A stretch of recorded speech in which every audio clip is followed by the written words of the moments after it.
আমি সেই দেশ খুঁজেছি কত, যেখানে বাঁচবে সবাই, বাঁচবে রাজার মতো।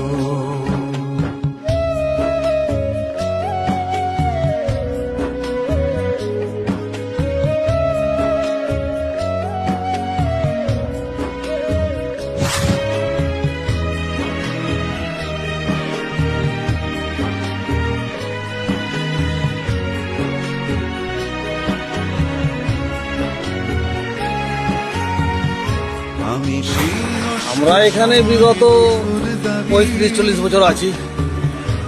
মানুষ যে করে কমে খাচ্ছিল, একটা রুচি রুচি জায়গা মানুষের। আমরা শিক্ষিত ছেলে, চাকরি বাকরি তো নয়, যার জন্য আমাদেরকে কর্ম করে সরকারের এই ডিমান্ড করছি পুনর্বাসন ব্যবস্থা করা।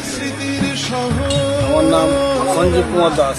আমি সেই স্মৃতির শহর, রাত্রি দেখেছি শেষ তারাটার মতো। আমি সেই